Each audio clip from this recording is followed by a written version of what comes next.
Welcome to Atheist Witch, a podcast for witches or any curious minds to learn more about a non-theistic approach to witchcraft.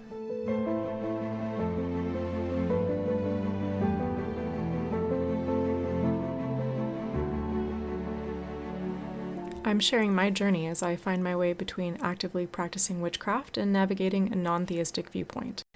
I will never present my or others' opinion as fact, and any positions represented in this podcast will be referenced accordingly.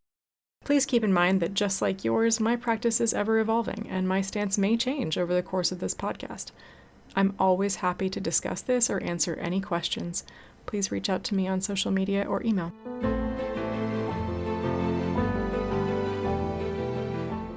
Hello, and welcome to Episode 6 of the Atheist Witch podcast, The Future of Witchcraft.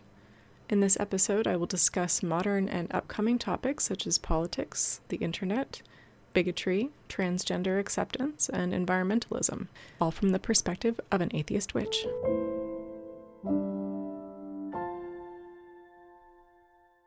This episode will be a slight diversion from prior episodes. Typically, I've offered up a lot of sources and various research to back up my points with a bit of my own opinion thrown in. In this episode, however, the subject matter necessitates a lot more of my own speculation. It wouldn't be an episode of the Atheist Witch podcast without a disclaimer.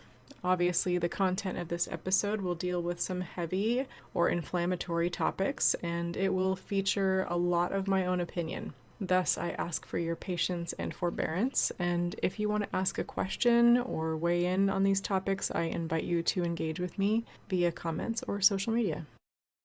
I'll be honest with you, friends, I really struggled recording this episode for fear of misspeaking or upsetting anyone or being contentious.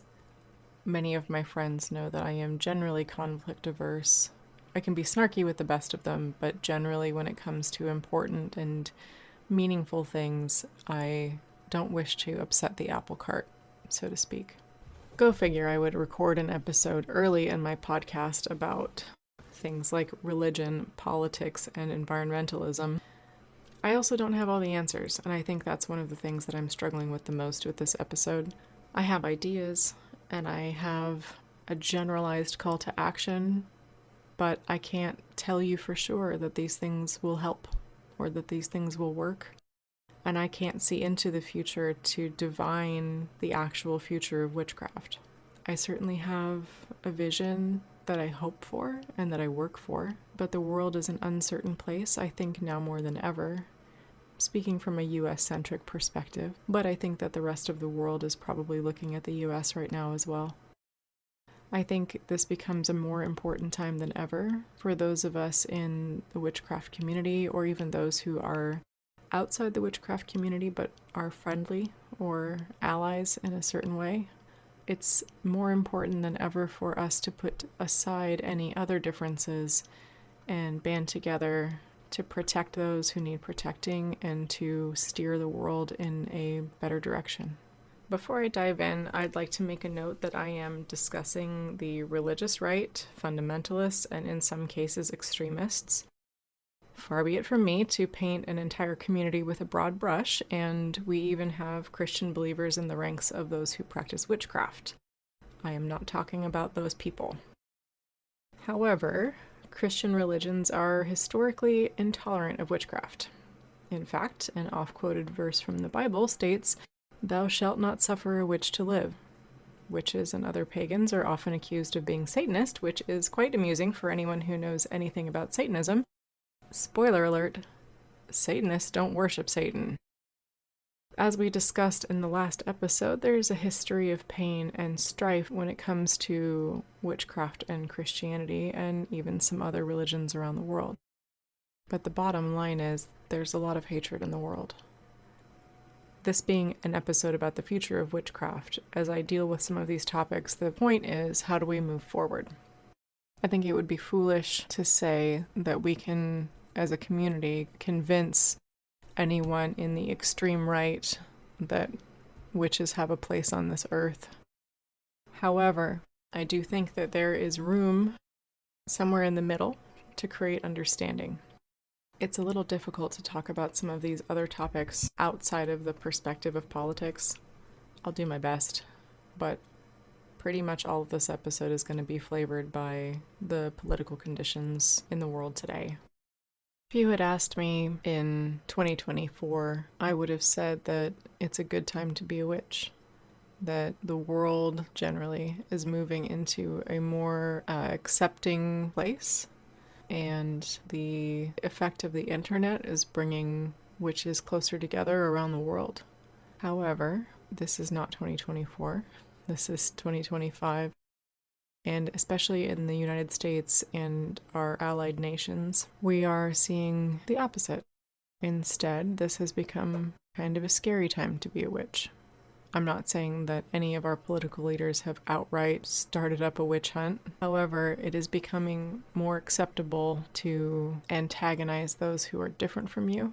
The reason it's becoming more acceptable is because we see leaders in our nation doing that. I want to take a moment to talk about the social contract, actually. This is something that I read one day that changed my life. Tolerance is a social contract. It is unspoken, but the contract is that we agree to be tolerant of one another despite our differences. The key is when an individual or an entity is intolerant, they've broken the contract. So the contract doesn't apply to them anymore. Now, please understand, I'm not calling for radical intolerance, but I am saying that we don't need to be kind to people who are being unkind to others. Where you see intolerance, it is okay to be intolerant in return.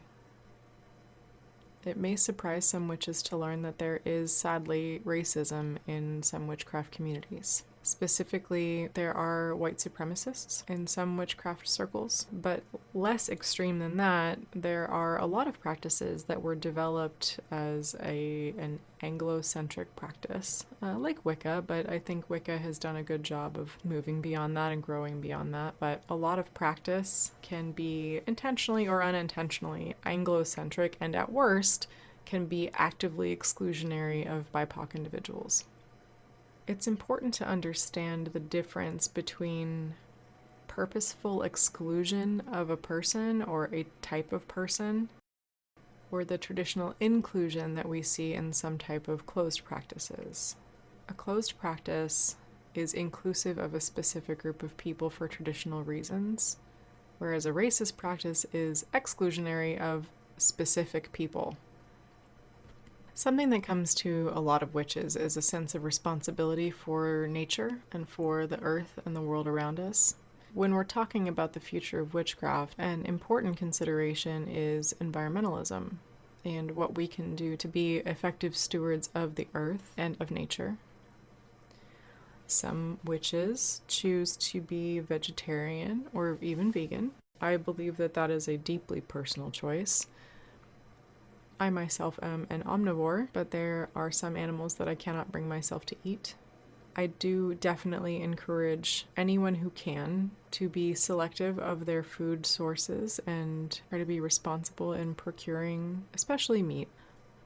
Beyond anything else, one of the most powerful things that most of us have is our money and where we choose to spend it. Please understand, I do hear the level of privilege in that statement, and I am not encouraging people who cannot do this to do this. You do what you need to do to keep yourself and your family going. But if you do have the privilege and if you do have the power, spend your money wisely. Spend your money with local businesses, local farmers if you happen to have them. Try to support people instead of companies if you can. A difficult point with environmentalism, especially I think for green witches, is the enormous sense of guilt that comes with not being able to do enough. We recycle, we eliminate plastic, we grow our own food, we do what we can to reduce our impact on nature and on the earth. But something for your consideration is the huge difference between what an individual is capable of doing and what corporations are capable of doing. And so once again, I would encourage you to practice environmental discretion. Do a little bit of research if you can before selecting companies to do business with. Take a look at their environmental policies. Maybe even invest in companies that have remarkably good environmental policies or those that are choosing to have a positive impact on the planet. Once again, our money is an enormous source of power, and where we choose to put it does impact the direction of this world. Next up in this challenging list of topics, I'd like to talk about transgenderism in witchcraft and challenging the divine binary. In a lot of witchcraft traditions, specifically around deities, but also in a lot of other correspondences or other areas, we have the concept of the masculine and the feminine, and the two things in balance, or the goddess and the god, or everything falling into the two buckets of masculine or feminine. And unfortunately, that doesn't make a lot of room for individuals who are exploring a new definition of self. It's important in anyone's practice for them to find room for their self-image in the practice. I'm not saying that you yourself, as a witch, need to change your personal practice to include something in between. However, if you are sharing information out, or if you are influencing a practice, or writing a book, or posting online, it would open the way for a beautiful future in witchcraft to consider and include the possibility for something in between the two extremes of masculine and feminine. Speaking of posting online, the last topic I wanted to touch on today is the impact of the internet in witchcraft today and going forward. Since the advent of the internet, we have found ourselves with loads of information right there at our witchy fingertips. And it's connected witches together. It's connected people across the world together to share information and, unfortunately, to snark at each other. But more than anything, it's opened up witchcraft to a lot of individuals who would not otherwise have had the opportunity to learn about it. I think it's also enabled solitary witchcraft more than in the past. Witches are able to self-initiate, if that's your thing, rather than waiting to be initiated into a coven. Witches can self-serve information from all of the various sources and books available. But by the same token, it's also brought witches together into community a lot more easily. Plenty of witches still prefer to practice in a coven, and I think that's beautiful, but it's opened up the possibility to even have an online coven who practice together from a great distance via video call. I think that witches of the past would celebrate the idea of bringing practitioners together around the world to create magic together through vast distances. There is a downside to information being widely available across the world. We talk about discretion every other episode or so, I think, and this will be another area where I encourage every witch to have discretion in the information that they consume from the internet. Why would I say it's perfectly okay for you to make up your own practice and then in the same breath tell you to practice discretion when you're getting information on the internet? The reason is that practicing something that you found on the internet without making it your own probably won't have as much of an impact on your life as you would like it to. For all of the reasons that we discussed in the Science and Witchcraft episodes, taking something and adapting it to your own self, your own practice, is going to be much more effective than casting a spell that you found on Instagram.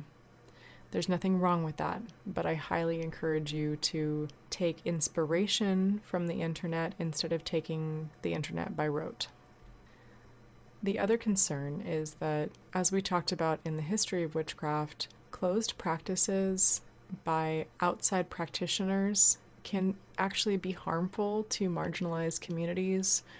Practice discretion when you receive any type of idea via the internet, and I promise you, you will have better results and you can rest easy knowing that your practice is ethical and responsible. I would be remiss if I didn't include a shameless plug for Reddit and Discord as fantastic resources for witches who are looking for information or community. In the show notes, there are references to 3 different subreddits that I spend a lot of time in myself. And some of them even have a corresponding Discord where you can really engage with other people, other practitioners that are just like you. So what is the atheist witch's take on the future of witchcraft? I think it depends on the way that we all choose to comport ourselves in the near future. I think if we all dig deep, stay calm, and support each other, that the future is bright. I think that if we give in to fear, or if we turn on one another, that we will see another period of oppression and hatred. So how do we move forward? Take time to be introspective, understand yourself first, understand your values and your motives, and then if you can, project those out into the world with whatever power you have.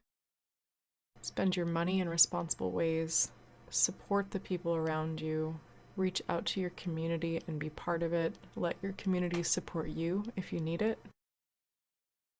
We are heading into an uncertain future, but that means it's more important for us to work together than ever before. Publishing this episode is going to be a little bit scary. I hope that this has been helpful or inspiring for you. As always, I encourage you all to reach out to me via email, social media, or comments. To be quite honest with you, I have not decided on the topic for the next episode, so that's going to be a surprise for you as well as me. But I will be publishing a new episode in a couple of weeks. Until then, thank you for joining me on this interesting episode of the Atheist Witch podcast, The Future of Witchcraft. Thanks, and I'll see you next time.